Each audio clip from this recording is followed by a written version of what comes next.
তো দেখো, আহ, আমি যখনই এই কাজ শক্তি ক্ষমতাটা পড়াই, তখন এই যে এই কোশ্চেনটা দিয়ে শুরু করি যে ডাব্লিউ is equal to f s cos theta, এটা কখন খাটে আর কখন খাটে না। অ্যান্ড আরেকটা কোশ্চেন দিয়ে শুরু করি, সেটা তোমাদের একটু দেখা, একটা ভিডিও আছে আমার, সেইখানে একটু যাই, তোমরা একটু এই ভিডিওটা দেখো।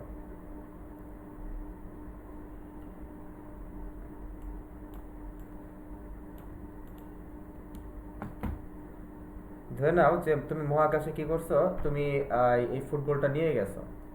এখন তুমি কি করবা, এই ফুটবলটাকে ধরো একটা টুকা দিয়ে তারপরে ছেড়ে দিবা। এখন নিউটনের প্রথম সূত্র কি বলে, যেহেতু মহাকাশে কোনো বাধা নাই, তার মানে কি স্থির বস্তু স্থির থাকবে। আর এই যে তুমি বস্তুটাকে গতিশীল করলা, সে কি আজীবন গতিশীল হবে, তো আজীবন ধরে সমবেগে চলতে থাকবে, তাই না? তাহলে স্মরণ কত হবে, যেহেতু আজীবন ধরেই চলতেছে, তাই না, যেহেতু মহাকাশে কোনো বাধা নাই, তাহলে স্মরণ হবে হচ্ছে এই যে অসীম, ইনফিনিটি।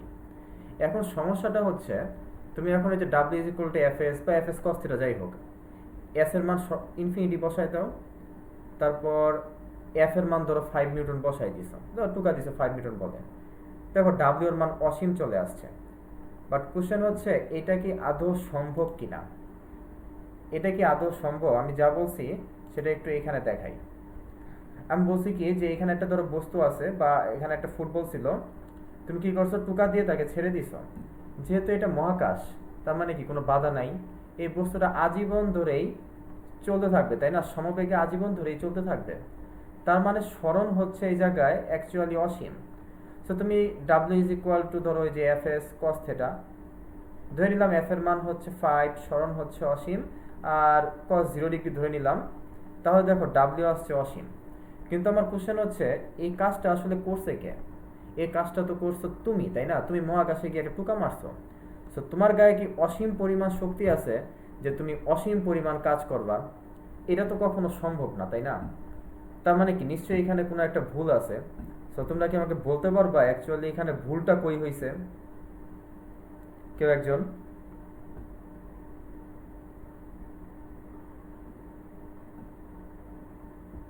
আমি আইডিয়াটা আবার বলি, যে একটা বস্তুকে তুমি টুকা মারছো, ঠিক আছে, তার মানে তুমি মহাকাশে টুকা মারছো, বোঝাই যাচ্ছে মহাকাশে কোনো বাধা নাই, তার মানে আজীবন ধরে এটা চলতে থাকবে।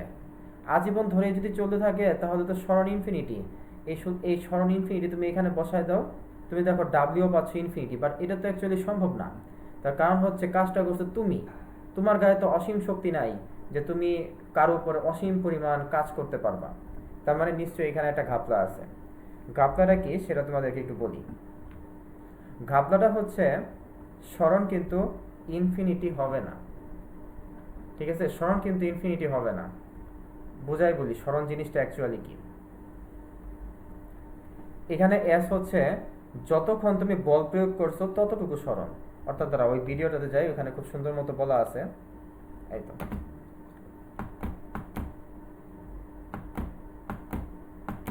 এই তো দেখো, এস হচ্ছে তুমি যতক্ষণ বল প্রয়োগ করছো ঠিক ততটুকু স্মরণ।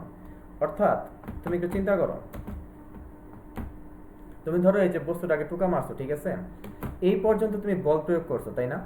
যতক্ষণ পর্যন্ত তোমার হাত এই ফুটবলের সাথে কন্ট্যাক্টে ছিল, তুমি ততক্ষণ বল প্রয়োগ করছো। কিন্তু এরপর তুমি তো বস্তুটাকে ছেড়ে দিছো, তাই না? চিন্তা করো, তুমি এই যে এতক্ষণ পর্যন্ত বল প্রয়োগ করছো, তাই এইটুকু হচ্ছে তোমার স্মরণ। এরপরে অ্যাকচুয়ালি হয়েছে কি, তুমি ছেড়ে দিছো, দেখো এখন কি আর ফুটবলের উপরে কোনো বল প্রয়োগ করা হয়েছে? বস্তুটা তো চলে গেছে, তখন তো আর তুমি বল প্রয়োগ করো নাই। তুমি অ্যাকচুয়ালি বল প্রয়োগ করছো কতক্ষণ, এটা একটু বোঝার চেষ্টা করো, যে এখান থেকে তুমি জাস্ট এই পর্যন্ত বল প্রয়োগ করছো। তাহলে স্মরণ আমরা নিশ্চয় নিব যতক্ষণ পর্যন্ত বল প্রয়োগ করছো ঠিক ততটুকু স্মরণ। তারপরে বস্তুটাকে ছেড়ে দিছো, যা ইচ্ছা হোক, আজীবন চলুক, ওটা আমাদের মাথা ব্যথা না। তো স্মরণ কিন্তু অ্যাকচুয়ালি এখানে ইনফিনিটি না, স্মরণ হচ্ছে জাস্ট এই যে এইটুকু। তো এটাই অ্যাকচুয়ালি ছিল কনসেপ্টটা। তো কনসেপ্টটা হচ্ছে, এস হচ্ছে যতক্ষণ বল প্রয়োগ করা হয়, লেখাটা একটু আছে খারাপ হচ্ছে, যতক্ষণ বল প্রয়োগ করা হয় ততটুকু স্মরণ নিতে হবে, ঠিক আছে। অর্থাৎ এই যে দেখো তুমি যে বস্তুটাকে ধরো এই যে এইখান থেকে বল প্রয়োগ করা শুরু করছো, ধরে নাও যে এইখানে এসে বল প্রয়োগ করা শেষ দিছো, তারপরে এই বস্তুটা আজীবন ধরেই চলুক, আমাদের কোনো মাথা ব্যথা নাই। ধরে নিলাম এই যে এইটুকু সরণ হচ্ছে সাপোজ মাত্র 2 সেন্টিমিটার বা 0.02 মিটার। তোমাকে এই যে ডাব্লিউ ইজ ইকুয়াল টু যে এফ এস কস থেটা আছে, এই সরণের এই মানটা তোমার এই ফর্মুলাতে বসাইতে হবে। তার মানে বোঝা যাচ্ছে যে ডাব্লিউ অ্যাকচুয়ালি ইনফিনিটি না, সরণ ইনফিনিটি না, সো ডাব্লিউ ইনফিনিটি না, কোনো একটা ফাইনাইট ভ্যালু পাবা। সো এতক্ষণ যা বলছি সেটাকে যদি আমি একটু ভালো মতো একটা জায়গায় লিখি, সেটা হচ্ছে যে ধরে নাও তুমি একটা বস্তুকে এইভাবে বল প্রয়োগ করছো, ঠিক আছে, অ্যান্ড বস্তুটা ধরো সরণ হয়েছে এস পরিমাণ। সবার ভুল ধারণা হচ্ছে কি যে আমি এখানে বল প্রয়োগ করছি, এই জায়গায় একটা টুকা মারছি, বস্তুটা এই জায়গায় চলে আসছে, বাট ব্যাপারটা কিন্তু একদমই ভুল। বস্তুটাকে তুমি জাস্ট টুকা মেরে ছেড়ে দিতে পারবে না, কন্টিনিউয়াসলি তোমাকে বল প্রয়োগ করতেই হবে, তোমাকে কন্টিনিউয়াসলি বল প্রয়োগ করতেই হবে, অ্যান্ড বল প্রয়োগ করতে করতে তোমাকে এই পর্যন্ত নিয়ে আসতে হবে, অর্থাৎ এই ফোর্স কিন্তু অপসারণ করা যাবে না। তাহলে এখন এই ফোর্সটা এই বস্তুর উপরে কিছু একটা কাজ করছে। দেখো আমরা যখন ডাব্লিউর কথা বলবো তখন অবশ্যই দুইটা কথা বলতে হবে, একটা হচ্ছে কে কাজ করছে, ঠিক আছে, কে কাজ করেছে তোমাকে অবশ্যই এটা বলতে হবে, আর দ্বিতীয়টা হচ্ছে কার উপরে কাজ করা হয়েছে। তো বুঝতেই পারতেছো এখানে কে কাজ করছে, এখানে কাজ করছে হচ্ছে এফ, তাহলে বলবো এফ দ্বারা কাজ। কার উপরে কাজ করছে, যে বস্তুটার উপরে, তাহলে বস্তুর উপর। সো এই কথাটা কিন্তু বলাটা ইম্পর্টেন্ট, কারণ অনেক জায়গায় এই কথাটা না বললে কিছু বেসিক সমস্যা হয়। তাহলে এফ দ্বারা বস্তুর উপর কৃত কাজ। ফর্মুলা হচ্ছে ডাব্লিউ ইজ ইকুয়াল টু, আমরা সরাসরি কি লিখতাম, এফ এস কস থিটা লিখতাম, তাই না? বাট এই এফ এস কস থিটা কোথা থেকে আসছে, এই কস থিটাটাই বা কেন আসছে, সাইন থিটা কেন হইলো না, টেন থিটা কেন হইলো না, সেটাও একটু বোঝার চেষ্টা করি। খেয়াল করে দেখো তো, আমরা কি চাইলে এই যে এখানে যে ফোর্স আছে, ধরে নিলাম এই যে এই কোণটা হচ্ছে থেটা, একে আমরা দুইটা উপাংশে ভাগ করতে পারি না? একটা উপাংশ হচ্ছে, আমি চিত্রটা যে এইখানে দেখি, এইখানে আঁকাই, ধরে নাও যে এই বস্তুর উপরে যে ওই দুইটা ফোর্স আছে, তাকে আমি একটা ফোর্স আছে, এটাকে আমি দুইটা উপাংশে ভাগ করলাম, যেদিকে অ্যাঙ্গেল ওইদিকে আমরা লাগাই হচ্ছে কস থেটা, তাই না? আর লম্ব বরাবর আমরা কি লাগাই, সাইন থেটা। খেয়াল করে দেখো তো এই দুইটা উপাংশের মধ্যে সরণ সৃষ্টি করতেছে কে?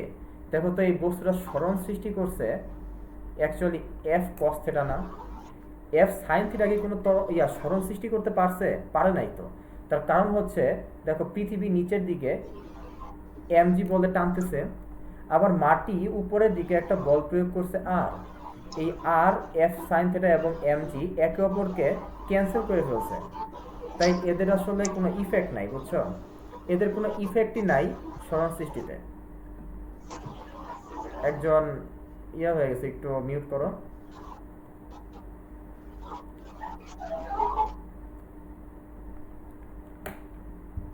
আচ্ছা, তো আমি যেটা বলতে যাচ্ছিলাম যে F cos theta, F cos theta দেখো সরণ সৃষ্টিতে ভূমিকা রাখছে, এই আর তারপরে এফ সাইন থিটা আর এমজি একে অপরকে ক্যান্সেল করে ফেলছে, তাই এরা কোনো সরণ সৃষ্টিতে ভূমিকা রাখতেছে না।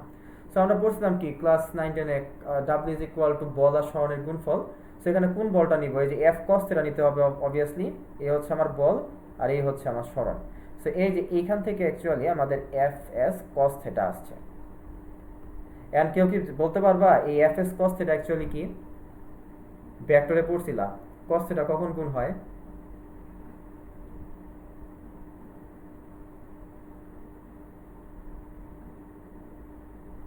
কার কি মনে আছে?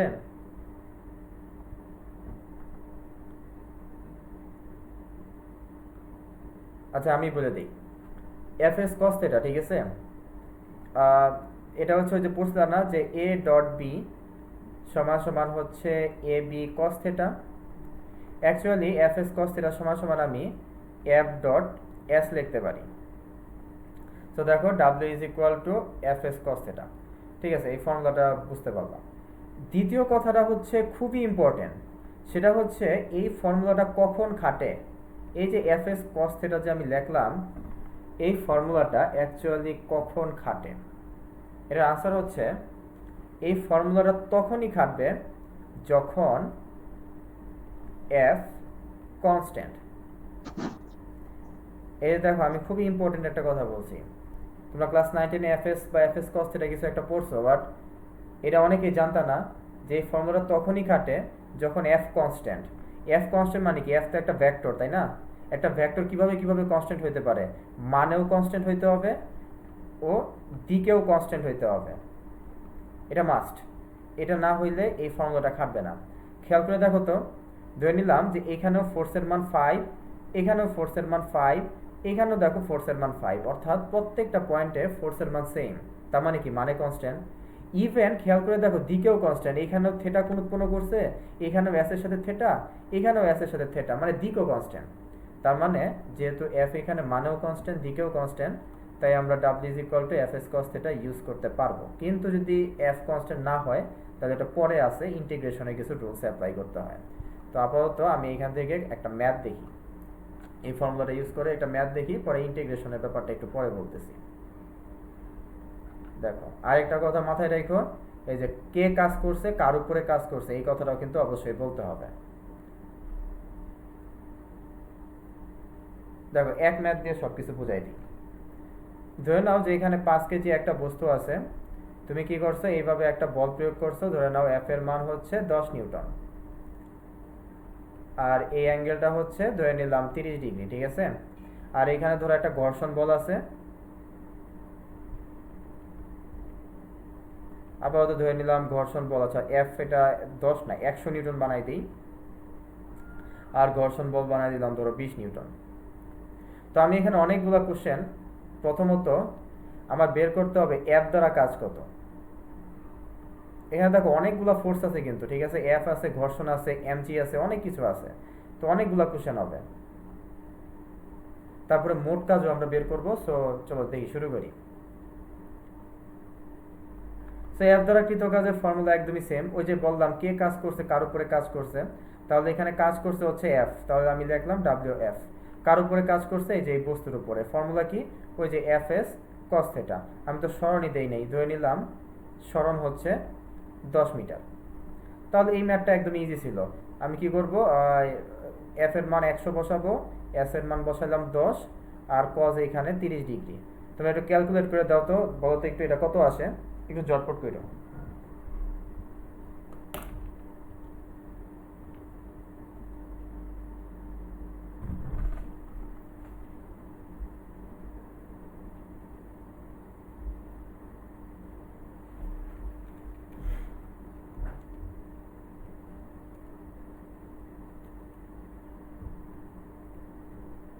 আচ্ছা আমি ক্যালকুলেট করছি 866.025 জুল।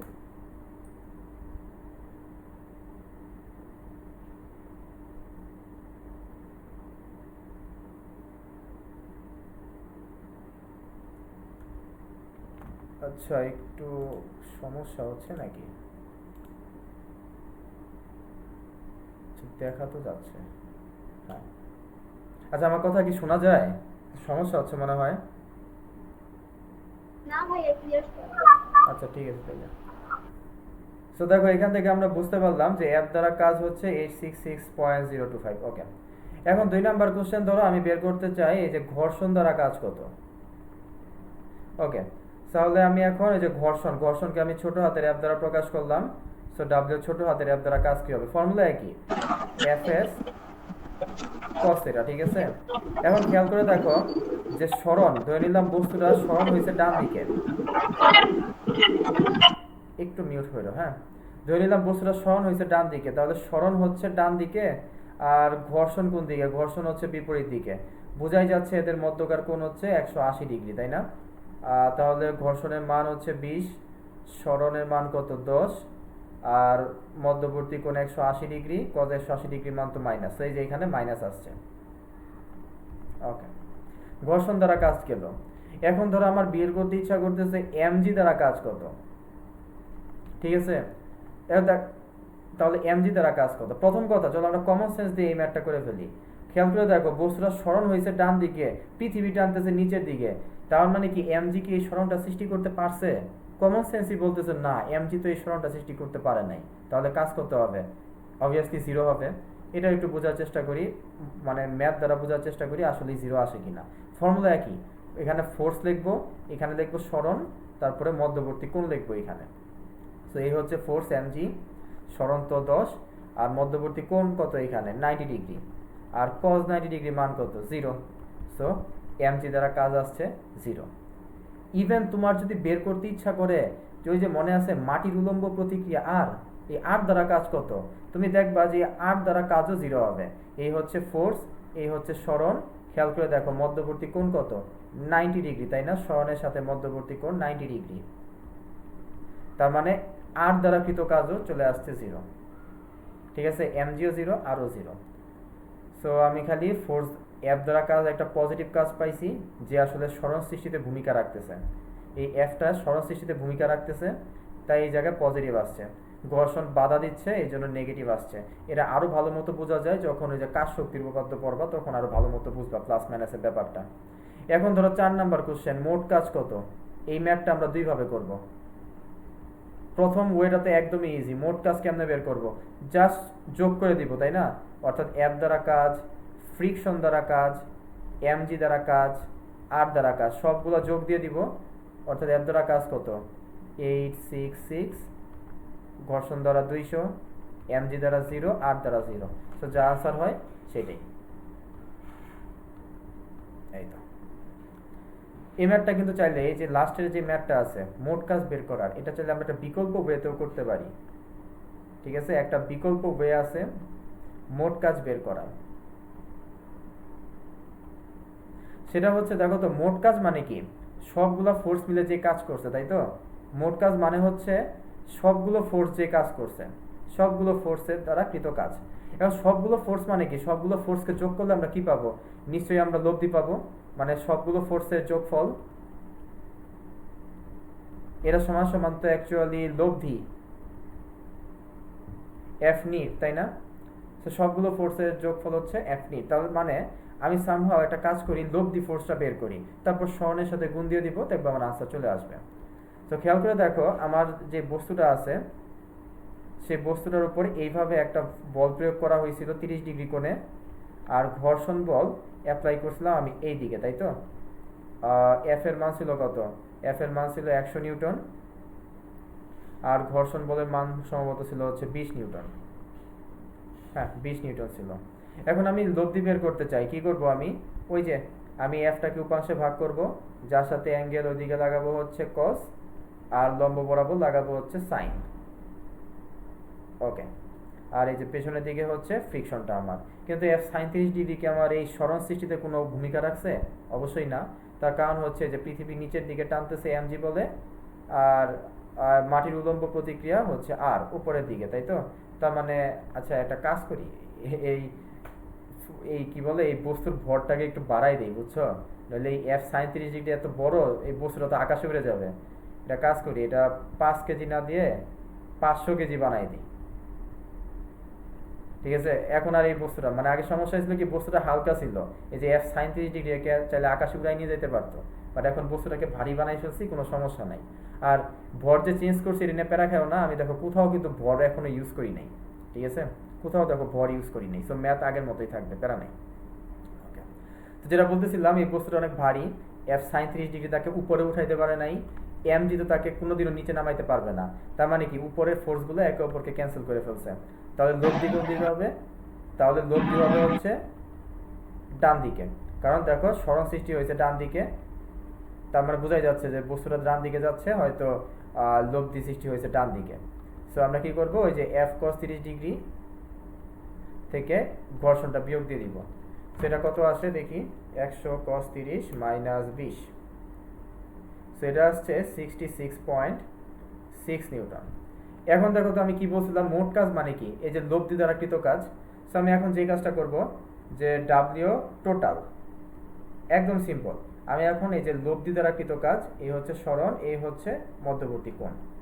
ঠিক আছে, এখন একটা জিনিস মন দিয়ে একটু খেয়াল করে দেখো তো, লব্ধি হচ্ছে ডান দিকে, সরণও কি ডান দিকে না? তাহলে এদের মধ্যবর্তী কোণ কত? দুইটা ভেক্টর যদি সেম দিকে হয় তাহলে তো মধ্যবর্তী কোণ 0 ডিগ্রি। সো এফ নিট হচ্ছে 66.6, এস এর মান হচ্ছে 10, কজ হচ্ছে 0 ডিগ্রি। দেখো 666.66 জুল আসছে। দেখো আমার আগের আনসারের সাথে কিন্তু মিলে গেছে, এই যে বুঝতে পারছো? আগের আনসারের সাথে কিন্তু মিলে গেছে আমার। সো এই হচ্ছে ম্যাথ। আমি চাইলে দুইভাবেই এই অঙ্কটা করতে পারতাম। তো যাই হোক, এখন আমি আসলে আজকে কি বলে ম্যাথ না, মেইনলি আমার আসলে থিওরিটার দিকে একটু বেশি জোর দেওয়া উচিত ছিল, মানে কথা কথা ছিল, কারণ ম্যাথ তো তোমরা একসময় করতেই পারবা, থিওরিটা একটু ভালো মতো বুঝাই দিই। হ্যাঁ, তো আমি যেটা বলতেছিলাম সেটা একটু আরেকবার বলি, যে ডাব্লিউ ইজ ইকুয়াল টু এই যে এফ এস কস থেটা অথবা এফ ডট এস, ঠিক আছে? এই ফর্মুলাটা তখনই খাটে যখন ফোর্সের মান হবে কনস্ট্যান্ট। আর এস এর কথা আমি একটু আগেই বলছি, কতটুকু সরণ, যেন তেন সরণ নিলে কিন্তু হবে না, যতক্ষণ পর্যন্ত বল প্রয়োগ করা হয়েছে ঠিক ততটুকু সরণ নিতে হবে। যদি ফোর্স অপসারণ করে ফেলো তাহলে কিন্তু ওইটুকু সরণ আর নেওয়া যাবে না। আচ্ছা, গেল। So f s cos theta খাটার শর্ত হচ্ছে এটা, যে ফোর্সের মানটা কনস্ট্যান্ট হইতে হবে, মানলাম।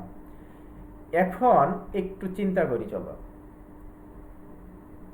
দেখো, ধরে নিলাম যে এখানে একটা বস্তু আছে, ধরে নিলাম যে তুমি বল প্রয়োগ করছো এইভাবে, সরণ হয়েছে ধরলাম ডান দিকে, ধরলাম ফোর্সের মান হচ্ছে 10 নিউটন, সরণ হচ্ছে ধরলাম 20 মিটার, মধ্যবর্তী কোণ 30 ডিগ্রি। ঠিক আছে, এখান থেকে খুব ভালো মতোই বোঝা যাচ্ছে যে ভাই এটা এই যে F s cos theta formula use করবো, এফ এর মান 10, সরণের মান 20, আর মধ্যবর্তী কোণ হচ্ছে 30 ডিগ্রি। কিন্তু এখন ধরো আমি এই কাজটা করলাম, যে বস্তুর উপরে আমি ধরো বস্তুটার উপরে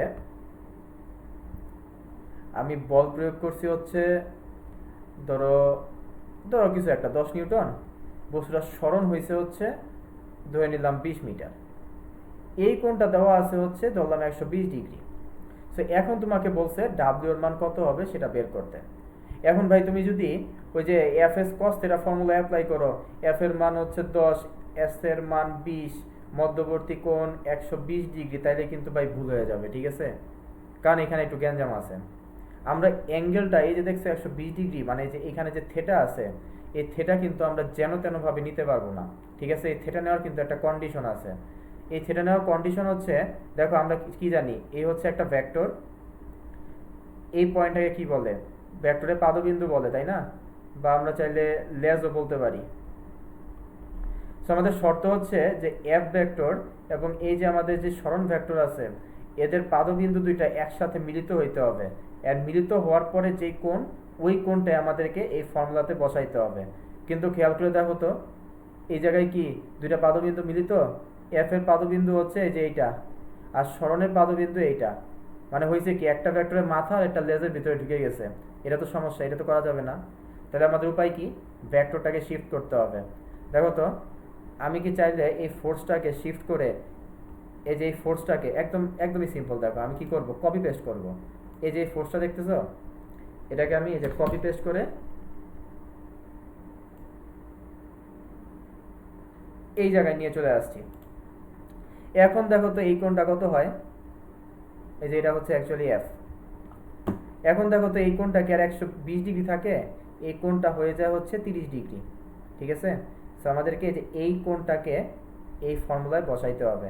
সো 120 ডিগ্রি না, আমাদের অ্যাকচুয়ালি 30 ডিগ্রি বসাইতে হবে। সো একদমই সিম্পল, দুইটা পাদবিন্দু এক জায়গায় মিলিত থাকতে হবে, কন্ডিশন এইটাই, যে পাদবিন্দু এক জায়গায় মিলিত থাকতে হবে, তারপরে আমাদেরকে মধ্যবর্তী কোণ নিতে হবে। ওকে, সো এটাও গেল। এখন আসি ওই যে একটু আগে যে কথাটা বলছিলাম, যে ডাব্লিউ is equal to f s cos theta, এফটাকে আমার হইতে হবে কনস্ট্যান্ট, মানেও কনস্ট্যান্ট হবে, দিকেও কনস্ট্যান্ট হবে। কিন্তু যদি ভেরিয়েবল হয় তাহলে কি হবে?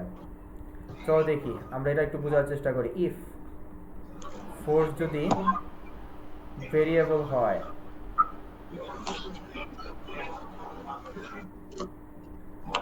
ওকে, বোঝার চেষ্টা করি। ইফ ফোর্স যদি ভেরিয়েবল হয় তাহলে কি হবে?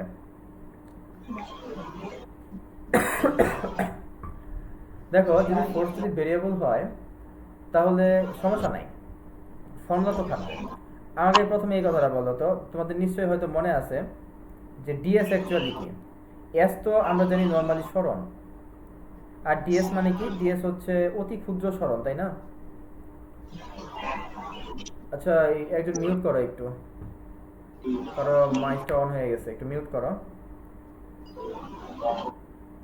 আচ্ছা, তো এস হচ্ছে সরণ আর ডিএস হচ্ছে ক্ষুদ্র সরণ, তাই না? এখন দেখো তো, তুমি যদি ফোর্সের সাথে একটা ক্ষুদ্র সরণ গুণ দাও, তাহলে তুমি কি পাবা? তুমি ফোর্সের সাথে সরণ গুণ দিলে কাজ পাও। ফোর্সের সাথে তুমি যদি ক্ষুদ্র সরণ গুণ দাও, তাহলে তো তুমি অবশ্যই একটা ক্ষুদ্র কাজ পাবা, তাই না? ঠিক আছে, তুমি চাইলে ডট গুণনও করতে পারো, তোমার ইচ্ছা, এর কোনো সমস্যা না, তুমি চাইলে ডট গুণনও করতে পারো। বাট যা রেজাল্টটা পাবা ওটা তো অ্যাকচুয়ালি ক্ষুদ্র কাজ হবে নাকি? তুমি যদি এই কনসেপ্টটা মাথায় রাখো, তাহলে ম্যাথটা খুবই ইজি। যে তুমি প্রথমে এই যে এফ ডট ডিএস বের করবা, ক্ষুদ্র কাজ, তারপরে সবগুলা ক্ষুদ্র কাজকে যোগ করে দিলে তুমি টোটাল কাজটা পেয়ে যাবা। তো চলো আমরা এই জিনিসটা একটু বোঝার চেষ্টা করি। আচ্ছা, এই ফোর্সটা ভেরিয়েবল কথাটা মানে কি? মানেও ভেরিয়েবল হইতে পারে, হয় মানে ভেরিয়েবল হবে, নইলে দিকে ভেরিয়েবল হবে, নইলে মান এবং দিক উভয়ভাবেই ভেরিয়েবল হইতে পারে, ঠিক আছে? তো চলো একটু বোঝার চেষ্টা করি এটা। ধরে নাও যে একটা বস্তু এই জায়গায় আছে, তুমি একবার এইদিকে বল প্রয়োগ করছো, তারপরে এই বস্তু যখন এই জায়গায় আসছে তুমি এইদিকে বল প্রয়োগ করছো, মানে দেখো দিকটা হচ্ছে ভেরিয়েবল। তারপর ধরো এই জায়গায় বল প্রয়োগ করছো 5 নিউটন, এই জায়গায় বল প্রয়োগ করছো আবার 3 নিউটন, মানে মানটা ভেরিয়েবল, একদম ভেরিয়েবল ফোর্স এটা। এন্ড ফোর্স প্রয়োগ করতে করতে করতে করতে তুমি ধরো বস্তুটাকে এই যে এই পর্যন্ত নিয়ে আসছো। এখন আমরা এটা কিভাবে ডিল করবো দেখো। ধরে নিলাম আমি একটু বস্তুটাকে ছোট করে আঁকি। আচ্ছা, সমস্যা নেই। ধরে নিলাম এই যে এখানে হচ্ছে আমাদের সেই বস্তুটা। ধরে নিলাম যখন তুমি এই যে মাঝামাঝি কোনো একটা জায়গায় আসো, তখন ধরো এই জায়গায় তুমি একটা বল প্রয়োগ করছো এফ, ঠিক আছে? ধরে নিলাম তুমি এখানে একটা এফ বল প্রয়োগ করছো। অ্যান্ড এই অবস্থায় তুমি কি করছো, যে এই বস্তুটার একটা ক্ষুদ্র সরণ ঘটাইছো। ধরে নিলাম সেই সরণটা হচ্ছে ডিএস, ঠিক আছে? ডিএস যেন কি ছিল? ডিএস ছিল হচ্ছে খুবই ক্ষুদ্র সরণ। তার মানে ক্ষুদ্র সরণ হইলে বস্তুটা খুবই সামান্য একটু ডান পাশে গেছে। অ্যান্ড এই জায়গায় ফোর্স হচ্ছে ধরলাম কি হবে, ধরলাম আমি এফ প্রাইম, ঠিক আছে? এখন তুমি চিন্তা করো তো, এই ডিএস, এই ডিএস এটা কি খুবই ক্ষুদ্র না? অনেক ক্ষুদ্র তো নাকি? মানে আমরা বলতে পারি না যে এই পয়েন্ট এবং তার পাশে যে পয়েন্ট আছে, দুইটা পয়েন্ট খুবই কাছাকাছি। অ্যান্ড দুইটা পয়েন্ট যদি খুবই কাছাকাছি হয়, তাহলে কি আমরা বলতে পারি যে এই ফোর্স এবং এই ফোর্স দুইটা অ্যাকচুয়ালি সেম, দুইটার মান একদম সেম? অর্থাৎ এই এফ প্রাইমের মানও কি আমরা প্রায় এফই বলতে পারি না? এই বিষয়টা একটু বোঝার চেষ্টা করে একটু আরেকবার বলি। এই সরণটা হচ্ছে খুবই ক্ষুদ্র, ঠিক আছে? এই যে এই পয়েন্ট আর এই পয়েন্ট দুইটার মাঝখানের দূরত্ব অনেক ছোট। এই যে ধরে নাও এইখানে একটা পয়েন্ট, তার ঠিক পাশে এখানে একটা পয়েন্ট, তাহলে এই বিন্দুতে ফোর্সের মান যা হবে তার ঠিক পাশের বিন্দুতেও তো ফোর্সের মান তাই হবে, তাই না? তো এখানেও ফোর্সের মান এফ, এখানেও ফোর্সের মান এফ। তাহলে কি আমরা বলতে পারি না যে টোটাল এরিয়াতে ফোর্সের মান কনস্ট্যান্ট না থাকলেও জাস্ট এই যে এইটুকু এলাকায়, জাস্ট এই যে এইটুকু এলাকায় এফটা কনস্ট্যান্ট? আমরা কিন্তু এটা বলতে পারি, ঠিক আছে? জাস্ট এইটুকু এলাকায় এফটা কনস্ট্যান্ট। তাহলে এই যে আমি ক্ষুদ্র যে সরণ ঘটাইছি ডিএস, তাহলে এই ডিএস সরণে কৃত কাজ, সেই কাজটা অবশ্যই হবে খুবই ক্ষুদ্র, কৃত ক্ষুদ্র কাজ। অ্যান্ড ক্ষুদ্র কাজকে আমরা কি দ্বারা প্রকাশ করবো? এই যে ডাব্লিউ হচ্ছে কাজ আর ডি ডাব্লিউ হচ্ছে ক্ষুদ্র কাজ, তাই তো? ফর্মুলা সেম, ওই যে এই যে এফ ডট ফোর্স আর সরণের ডট গুণন, এটি আমরা এখানে ইউজ করি। এই হচ্ছে আমাদের ফোর্স আর এই হচ্ছে ডিএস। এখন ঠিক বুঝতেই পারতেছ যে ইন্টিগ্রেশন কথাটা মানে কি? যোগ করা। আমি যদি এরকম তো অসংখ্য অ্যাপ ডট ডিএস আছে, তাই না? এরকম অসংখ্য অ্যাপ ডট ডিএস আছে, সবগুলো অ্যাপ ডট ডিএসকে আমি যোগ দিয়ে দিব। মানে মানে ব্যাপারটা কীরকম? এই যে এইখানে একটা, এইখানে এইখানে একটা অ্যাপ ডট ডিএস পাবা, তারপর এই পয়েন্টে একটা অ্যাপ ডট ডিএস পাবা, একদম এইখান থেকে একদম লাস্ট পর্যন্ত তুমি অনেকগুলো অ্যাপ ডট ডিএস পাবা। সবগুলো অ্যাপ ডট ডিএসকে তুমি যদি যোগ করে দাও, যোগ করা মানে যেন কি ভাই? যোগ করা মানে তো অ্যাকচুয়ালি ইন্টিগ্রেশন করা, তাই না? ইন্টিগ্রেশন কথাটা মানে তো যোগ করা। তাহলে তুমি টোটাল কাজ পাবা। সো এই হচ্ছে আমাদের formula, W is equal to F dot DS. সেই ফর্মুলাটা আমরা ইউজ করবো। অ্যান্ড এই ফর্মুলা অল কেস কাটে। অ্যান্ড ওই যে আইনস্টাইনের কি বলে is equal to MC square ফর্মুলাটা আছে না, ওই ফর্মুলাটা প্রমাণ করার জন্য আমাদের এই ফর্মুলাটা লাগবে। তোমাদের এই যে আইনস্টাইনের আধুনিক পদার্থবিজ্ঞান, ওই জায়গায় দেখবা যে এই ফর্মুলা আইনস্টাইনের ওই ইয়েতে ইউজ করছে, আরও কয়েকটা জিনিস মিক্স করে is equal to MC square ওই ফর্মুলাটা ডিরাইভ করছে। So moral of the story হচ্ছে এফ ডট এস এটা তখনই কাটে যখন ফোর্সের মান কনস্ট্যান্ট, কিন্তু যদি ফোর্স কনস্ট্যান্ট না হয় তাহলে এফ ডট ডিএস কাটে। ওকে, এখন একটু খেয়াল করে দেখো, এই যে এখানে ডিএস দেখতে পারতেছ, এই ডিএসকে কিন্তু আমরা আরেকটু চেঞ্জ করে লিখতে পারি। কীরকম, আমি একটা দুইটা ফর্মুলা একটু এখানে লিখি। এফ যদি কনস্ট্যান্ট হয় তাহলে ডাব্লিউ ইজ ইকুয়াল টু এই যে এফ ডট এস, তাই তো? আর এফ যদি এফ কনস্ট্যান্টও হইতে পারে অথবা ভেরিয়েবলও হইতে পারে, যাই হোক না কেন for all case W is equal to F dot DS. ঠিক আছে, তারপর তোমাদের নিশ্চয়ই মনে আছে ওই যে অবস্থান ভেক্টরের কথা। ধরে নিলাম এই হচ্ছে আমাদের সেই এক্স অক্ষ, ওয়াই অক্ষ এবং জেড অক্ষ। আজকে বেশিক্ষণ পড়াবো না, এই যে আর সামান্য একটু পড়াই ছেড়ে দিব, প্যারা নেই, আর হয়তো 10 মিনিট পড়াবো। হ্যাঁ, ধরে নিলাম এই যে এখানে একটা বিন্দু ধরলাম, যখন তোমার স্টপ ওয়াচের টাইম হচ্ছে 0, তখন এই বিন্দুটার অবস্থান ভেক্টর যেন আমরা কেমনে বের করি, ওই যে মূল বিন্দু থেকে এই পর্যন্ত একটা দাগ টানি, তাই তো? সেটা হচ্ছে আমাদের আদি অবস্থান ভেক্টর। এটাকে আমি বলবো হচ্ছে আদি অবস্থান ভেক্টর। আচ্ছা, ধরে নাও যে বস্তুটা এই যে এইখানে চলে আসছে, মানে এস পরিমাণ সরণ হয়ে বস্তুটা ধরো এই যে এই জায়গায় চলে আসছে, যখন তোমার স্টপ ওয়াচের টাইম হচ্ছে টি, তখন তোমার অবস্থান ভেক্টর কত? মূল বিন্দু থেকে একটা ভেক্টর টানো, দেখো অবস্থান ভেক্টর হচ্ছে আর। এখন বলো তো ভাই, সরণ মানে যেন কি? সরণ মানে কি? অবস্থানে পরিবর্তন না, তার মানে আমি ফাইনাল অবস্থান থেকে ইনিশিয়াল অবস্থানটা বিয়োগ করে দেই, তাহলেই তো আমি সরণ পেয়ে যাব। ঠিক আছে, ভালো কথা। এখন আমি একটা কাজ করি, মানে এই সময় মধ্যে বুঝছো নাকি সরণ মানে কি? অবস্থানে পরিবর্তন মানে ফাইনাল অবস্থান থেকে ইনিশিয়াল অবস্থানটা বিয়োগ দিয়ে দাও। তো এস ইজ ইকুয়াল টু দুটো অবস্থান ভেক্টরের বিয়োগফল। এখন আমি উভয় পাশে টাইম দ্বারা ডিফারেন্সিয়েট করি। ঠিক আছে, ধরো আমি এটাকেও টাইম দ্বারা ডিফারেন্সিয়েট করব, এটাকেও আমি টাইম দ্বারা ডিফারেন্সিয়েট করব। এন্ড গেস করো যে এখানে কোন পার্টটা 0 হবে? এখানে একটা পার্ট 0 হয়ে যাবে। দেখো তো আমরা এটা জানি কি না, বা না জানলেও আপাতত এটা অ্যাকসেপ্ট করে নাও যে আমরা যদি কোনো কনস্ট্যান্টকে ডিফারেন্সিয়েট করি তাহলে এর আনসার হয় হচ্ছে 0। এখানে কনস্ট্যান্টকে, এখানে কনস্ট্যান্ট হচ্ছে এই যে এটা। ঠিক আছে, এখানে আরআই হচ্ছে কনস্ট্যান্ট, এই যে এটা আরআই হচ্ছে এখানে কনস্ট্যান্ট। কেন কনস্ট্যান্ট? ব্যাপারটা এভাবে বলি যে দেখো 1971 সালে ধরো মুক্তিযুদ্ধ হয়েছে, আজকে 2000 সাল 24 মনে করো সাল। এখন চিন্তা করো যে আজকে আজকে যদি তুমি ইতিহাস পড়ো, মুক্তিযুদ্ধ হয়েছে 1971 সালে, তুমি 2030 সালে পড়ো মুক্তিযুদ্ধ হয়েছে 1971 সালে, তুমি 100 বছর পরেও যদি চিন্তা করো মুক্তিযুদ্ধ হয়েছে কি 1971 সালে, মানে ইতিহাসটা তো কনস্ট্যান্ট নাকি? ঠিক একইভাবে দেখো তো টাইম তো 0 নাকি? টাইম যখন স্টপ ওয়াচের টাইম 0 ছিল তখন অবস্থান ভেক্টর হচ্ছে আরআই। এটা কি ইতিহাস না? বস্তুটা যেখানেই যাক না কেন, আরআই তো কনস্ট্যান্ট। সো আরআই যেহেতু কনস্ট্যান্ট, সো কনস্ট্যান্টকে ডিফারেন্সিয়েট করলে পাবো হচ্ছে 0। আমি একটু আরেকবার বলি যা বলছি। ইতিহাস, ঠিক আছে, এটা হচ্ছে মনে করো আদি অবস্থান ভেক্টর, বস্তু যেখানেই যাক না কেন তার তো একটা ইতিহাস আছে, তার ইতিহাস হচ্ছে সে একসময় আরআই পজিশনে ছিল, সো এটা হচ্ছে কনস্ট্যান্ট। আর কনস্ট্যান্টকে ডিফারেন্সিয়েট করলে আমরা পাই 0।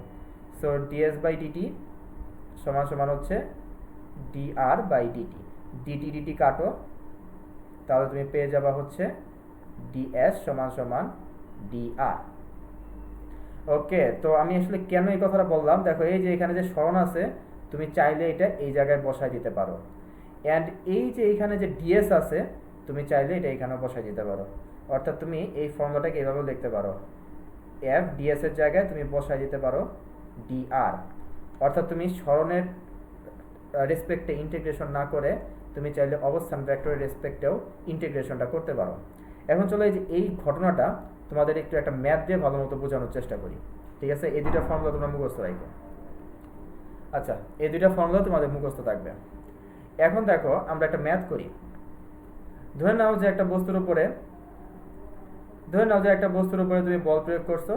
আমি ধরে নিলাম 5t স্কোয়ার, 3D তে চিন্তা করি, 5t square I cap 6t J cap. ঠিক আছে, আর ধরো এই বস্তুটা একটা সরণ হয়েছে, ধরে নিলাম কত ধরবো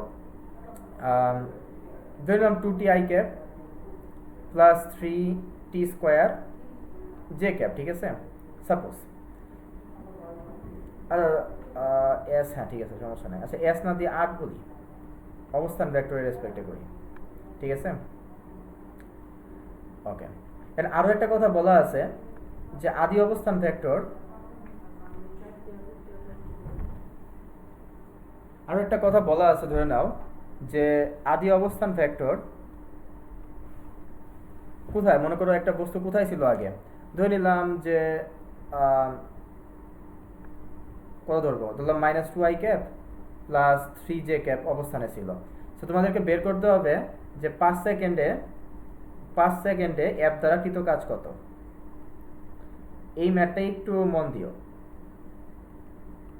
কারণ এই ম্যাথটা তোমাদের কাছে প্রথম একটু কঠিন লাগতে পারে, ডিফারেন্সিয়েশনে বা ইন্টিগ্রেশনে কতটা দক্ষ জানি না। সো দেখি, প্রথমত আমরা জানি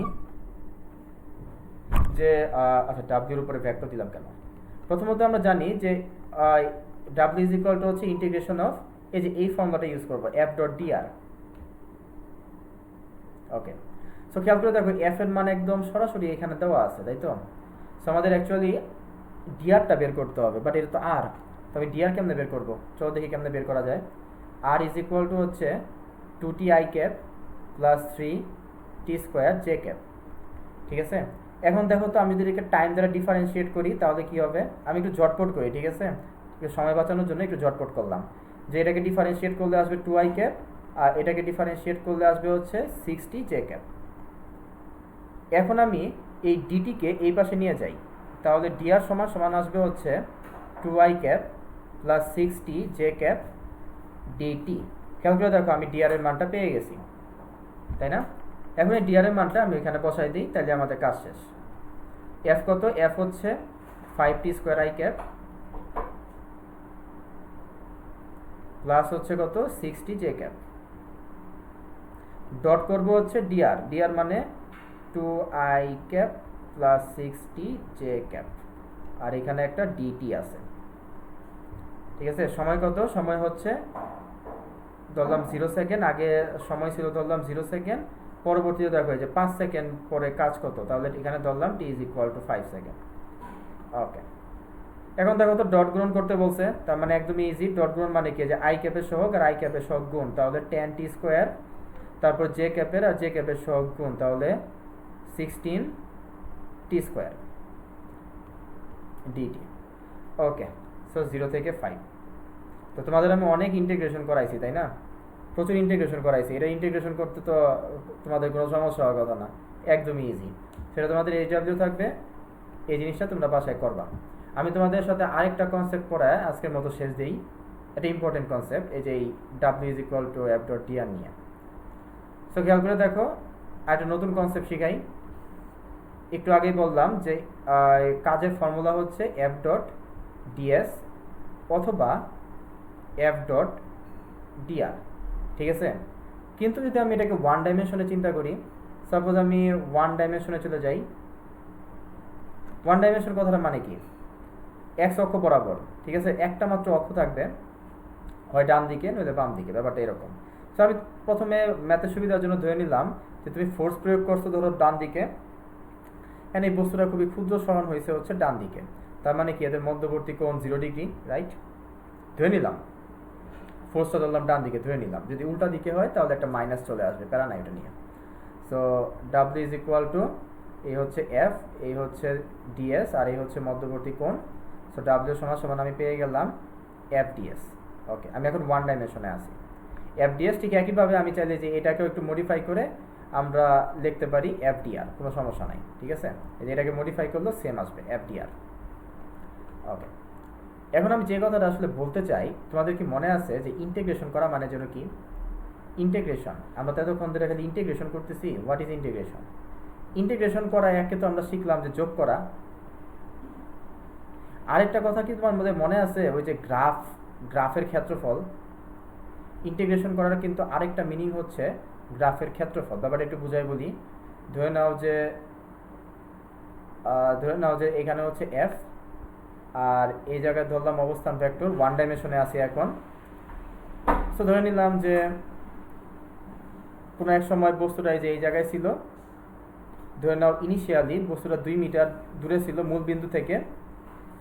কিছু সময় পরে ধরো বস্তুটা স্মরণ হয়েছে, সো বস্তুটা ধরো 5 মিটার দূরে চলে গেছে। সো এখন তোমাদেরকে বের করতে হবে এফ দ্বারা কৃত কাজ কত। তো ফর্মুলা কি? ফর্মুলা হচ্ছে ইন্টিগ্রেশন অফ এফ ডিআর। এই বি কেয়ারফুল, এই ফর্মুলাটা কিন্তু ওয়ান ডাইমেনশনে খাটে, ঠিক আছে? বা ফোর্স আর স্মরণ যদি একই দিকে হয় তাহলে। এখন ইন্টিগ্রেশন কথাটা মানে কি? গ্রাফের ক্ষেত্রফল বের করা। মানে কতটুকু ক্ষেত্রফল? এই যে এই বিন্দু থেকে আমি এখানে একটা দাগ টানবো, তারপর এই বিন্দু থেকে এই জায়গায় আমি একটা দাগ টানবো। এই যে এখানে যে ক্ষেত্রফল সৃষ্টি হয়েছে না, এখানে যে ক্ষেত্রফলটা সৃষ্টি হয়েছে, এটাই হচ্ছে আমাদের actually integration of F DR, and এটাই হচ্ছে আমাদের অ্যাকচুয়ালি কৃত কাজ। তো সামহাও আমাদেরকে এই যে এইটুকু ক্ষেত্রফলটা বের করতে হবে। ধরে নিলাম এইটুকু হচ্ছে 5 নিউটন, আর এটা হচ্ছে ধরলাম 10 নিউটন। তো বুঝতেই পারতেছো এটা কি একটা ট্রাপিজিয়াম নাকি? তো ট্রাপিজিয়াম হইলে তো ফর্মুলা কি হচ্ছে, হাফ ইন্টু সমান্তরাল বাহুগুলোর যোগফল। এটা মনে হয় 5 নিউটন, আর পুরাটা হচ্ছে 10। তাহলে 5 + 10, তারপর দেখো তো এই যে এটা কত, এটা হচ্ছে 3, ঠিক আছে? তো এখান থেকে যা আসবে তাই, এটা কত আছে? 15, 3 15 45, আর 2 দিয়ে ভাগ দিলে মনে হয় 22.5 আসে। আচ্ছা, ইম্পর্টেন্ট কথা হচ্ছে যে এখানে প্লাস বসাবো নাকি মাইনাস। কাজের মান তো পজিটিভও হইতে পারে আবার নেগেটিভও হইতে পারে, তাই না? সো এই যে এইখানে আমি প্লাস বসাবো নাকি মাইনাস বসাবো, সেটাও তো একটা ইম্পর্টেন্ট কোশ্চেন। এটা আমি কেমনে বুঝবো? খেয়াল করে দেখো, ফোর্সের মান কি, পজিটিভ না নেগেটিভ? দেখো তো এই জায়গায় 5 নিউটন, এই জায়গায় 10 নিউটন, তার মানে ফোর্সের মান তো পজিটিভ। দ্বিতীয়ত দেখো তো এখানে কি আর এর মান বৃদ্ধি পাচ্ছে না হ্রাস পাচ্ছে? বস্তুটা আগে 2 ছিল, পরে গেছে 5, তার মানে কি এখানে অবস্থান ভেক্টর বৃদ্ধি পাইছে, তাই না? তার মানে কি অবস্থান ভেক্টর যদি বৃদ্ধি পায় তাহলে ডিআর এর মানটা তো পজিটিভ হয়। যদি আর এর মান কমে যেত তাহলে ডিআর এর মান নেগেটিভ। বৃদ্ধি পাইছে তাই ডিআর এর মান পজিটিভ। এটাও পজিটিভ, এটাও পজিটিভ, তাহলে এখানেও হবে পজিটিভ। আমি আরেকটা উদাহরণ দিই, তাহলে আরো ভালো বুঝতে পারবা। আরেকটা উদাহরণ দিই। ধরে নিলাম এই হচ্ছে আমার এফ, আর এই হচ্ছে আমার অবস্থান ভেক্টর। ধরে এখন উল্টা হয়েছে, এখন 5 মিটার থেকে ধরে নিলাম 2 মিটারে ব্যাক করছে, ঠিক আছে? ধরে এই ঘটনাটা ঘটছে, এই জায়গায় ধরলাম 10 নিউটন, এই জায়গায় ধরলাম 5 নিউটন। সো এখন কি করবা? ওই আগের মতোই same, W is equal two এই যে এফ ডট এফ ডিআর, মানে কি ক্ষেত্রফল বের করা। এই যে এইটুকু ক্ষেত্রফল বের করবা, ক্ষেত্রফলের মানটা এই জায়গায় লিখবা। কোশ্চেন হচ্ছে সামনে প্লাস বসাবো না মাইনাস বসাবো। খেয়াল করে দেখো এফ এর মান কি, আগে ছিল 10 নিউটন, এখন হয়েছে 5 নিউটন, মানে এফ এর মান অলওয়েজ পজিটিভ, বসাই দিলাম পজিটিভ।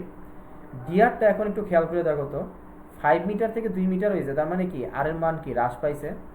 আর আর এর মান যদি হ্রাস পায় তাহলে ডিআর কি হবে? অবভিয়াসলি ডিআর নেগেটিভ হবে। আর পজিটিভ আর নেগেটিভ দেখো গুণ অবস্থায় আছে, পজিটিভ আর নেগেটিভ গুণ অবস্থায় আছে, তাহলে চোখ বন্ধ করে সামনে একটা মাইনাস বসাই দিব। আরেকটা উদাহরণ দেই। ধরে নাও এখন ফোর্সের মান হচ্ছে নেগেটিভ,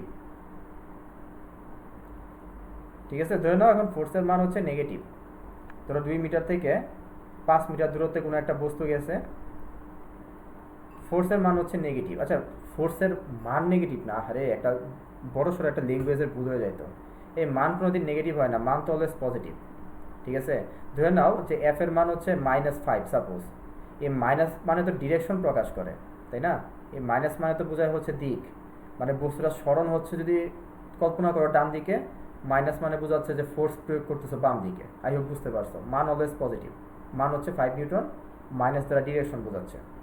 খেয়াল করে দেখো আমাদের আবারও W is equal to F DR, মানে হচ্ছে কি ক্ষেত্রফল। তো তুমি প্রথমে কি করবা, এই যে এইটুকু ক্ষেত্রফল যেভাবে পারো বের করে নিবা। ওকে, বের করছি। এরপর খেয়াল করে দেখো যে আগে ছিল 2 মিটার, এখন হয়েছে কি 5 মিটার, তার মানে কি আর এর মান বৃদ্ধি পাইছে। আর বৃদ্ধি পাইলে ডিআর এর মানটা অবশ্যই হবে হচ্ছে পজিটিভ। সো ডিআর হচ্ছে এখানে পজিটিভ, কিন্তু এফ এর মান দেখো তো কত, ধরলাম আগে হইলো -10 নিউটন ছিল, এখন হয়েছে -5 নিউটন, মানে কি এফ এর মানটা কি নেগেটিভ না? আর নেগেটিভ আর পজিটিভ গুণ করলে তো সামনে একটা নেগেটিভ আসবে। তো এইভাবে আমাদের ম্যাথগুলো করতে হবে। ওকে, যাই হোক, আজকে এই পর্যন্তই। আবার নেক্সট বৃহস্পতিবারে পড়াবো, ঠিক আছে? তোমরা যারা ওই যে গ্রুপে জয়েন হও নাই, মানে তোমাদের কোনো বন্ধুরা যদি গ্রুপে জয়েন হতে চায় জয়েন করতে পারো। লিঙ্ক দিয়ে দিও বা অ্যাড করে দিও গ্রুপে। আবার নেক্সট বৃহস্পতিবার 10:30টার সময় পড়ানো হবে। নেক্সট দিন পড়াবো কি জানো? ওই যে কাজ শক্তি উপপাদ্য, W is equal to half M V square minus half M U square. এই ফর্মুলাটা এখন কিন্তু অনেক ইম্পর্টেন্ট, এটা দিয়ে অনেক ম্যাথ করা যায়। এই যে এই ফোর্সটা হচ্ছে কিন্তু মোট মোট কাজ। এই এই ম্যাথ দিয়ে ওই যে কি বলে তক্তা বুলেটের ম্যাথগুলো আছে না, এটা দিয়ে আসলে অনেক কিছুই করা যায়, বুঝছো? যেখানে ওই যে ইন্টিগ্রেশন অফ এফডিএস বা এফএস কস এটা ইউজ করলে ম্যাথটা অনেক কমপ্লিকেটেড হয়ে যায়, তো সেই ম্যাথগুলো এই ফর্মুলা দিয়ে অনেক ইজিলি করা যায়। সো নেক্সট বৃহস্পতিবার দেখা হচ্ছে, আজকে এই পর্যন্তই থাক।